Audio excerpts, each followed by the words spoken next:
Hello guys, welcome back again sa ating programang The Action Man at sa ating YouTube channel. Mega love shoutout po sa lahat natin ng mga viewers Luzon, Visayas at Mindanao all over the world.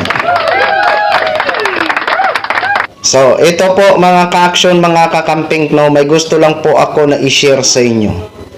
Ito na siguro ang susunod o pumapangalawa o magiging kasama malibang kay Senate Bam Aquino, kay Senate Kiko Pangilinan at ang iba pa na ating ibuboto.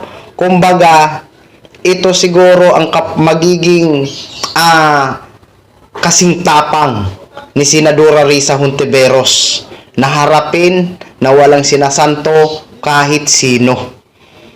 Napanood ko lang po ito mga ka-action, kaya gusto ko lang po i-share sa inyo. Anyway, tumatakbo din po ito sa line-up o magiging kasamahan ng mga ibubutuho natin. Okay? Sino ba ito? Sobrang hanga po ako. Isa po siya ding abogado. Correct me if I'm wrong. Okay? Pati si Duterte nakatikim. Ano bang pinatikim? Mga malutong. Ano ba itong malutong? Siya na lang po ang magsabi. Okay? So, ito po. Panoorin po muna natin bago po tayo magtuloy-tuloy kung sino ba ang tinutukoy ko. At ito po talaga ang isa sa mga kailangan natin sa Senado. Matapang maghayag ng katotohanan. Okay? So, courtesy po sa video. O, ito na, ipakilala ko na po sa inyo kasi hihingi po tayo ng courtesy. Courtesy po sa video ni Loc Espiritu. Sir, please allow me to use for informative purposes only. Thank you so much. Ito po. Panoorin po muna natin mga ka-action. Sa Pilipinas lang na yung kriminal na ganyan, mass murderer, ay pwedeng magyabang sa Senado. At ang Senado natin ngayon, puro mga duwag. Si Rodrigo Duterteng demonyong yan, kayang-kaya niya talagang paglaruan kung ano ang kahinaan ng lipunang Pilipino. Ano ang kahinaan ng mga institusyon natin dito sa Pilipinas. Alam niya na kahit sabihin niya na gusto niyang pumatay, alam niya na makakalusot siya dahil mahina ang mga institusyon natin sa Pilipinas. Walang accountability ang mga tulad niyang mga mamamatay tao. Nababasa niyang klarong-klaro, he could just run circles around the senators. And he knows, ang mga senador na yan, si Risa Hontiveros lang ang matapang, ang lahat dyan duwag. Si Pimentel ay duwag, si Bato de la Rosa ay tao niya, si Robin Padilla ay walang alam, bobo. Sila ay loser talaga. Nakakahiyang Senado yan.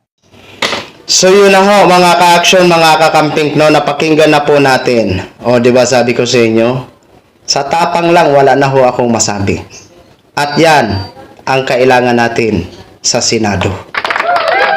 Na magiging katuwang sa tapang ni Senadora Risa. Although na may naano na po tayo, sila Bam Aquino, Kiko Pangilinan, at isama na rin ho natin si Hailey Mendoza at yung iba pa, sila Franz Castro, Arlene Brosas. Yan ang babangga sa mga makaduterte na natira dyan sa Senado. Okay? Matapang po sila para ihayag o imbestigahan, ilabas ang katotohanan para malaman ng taong bayan kung ano ang mga dapat nating malaman. Diba? Siya po, si Loc Espiritu. Okay? So, doon sa sinabi niya, magko-comment lang ako na regarding sa accountability. At isa din yan sa mga ipinagyabang ni dating Pangulong Duterte na hindi naman daw siya nakakasuhan.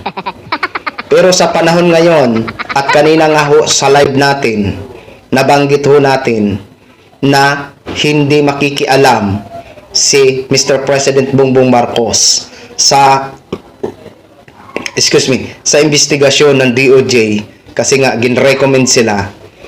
ginrecommend ng Quadcom na papakasuhan si Duterte, si Bato, si Bongo, at ang iba pa. So, naging masaya ho tayo Dahil si Mr. President nagpahayag na hindi siya makikialam sa investigation. At inaasahan po natin yun. Di ba? Kung mga panahon ni dating Pangulong Duterte ay malaya siya kung anong gagawin niya at hindi siya nakakasuhan, dito sa panahon ni Mr. President Bongbong Marcos, umaasa tayo na magkaroon ng accountability. Di ba?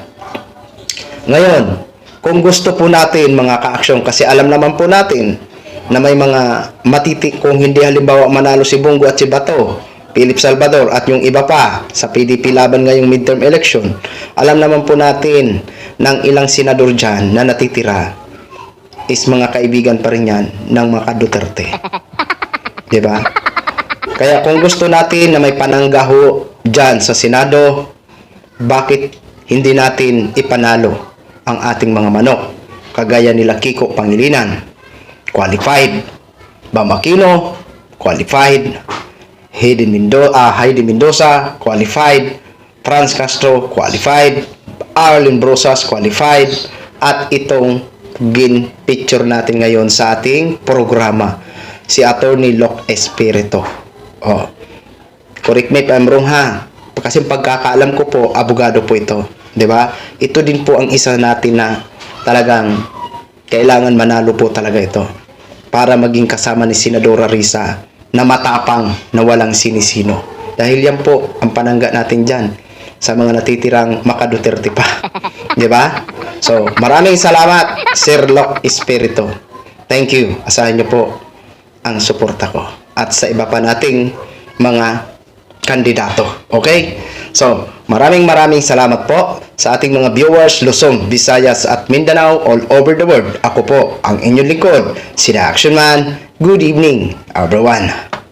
Beautiful.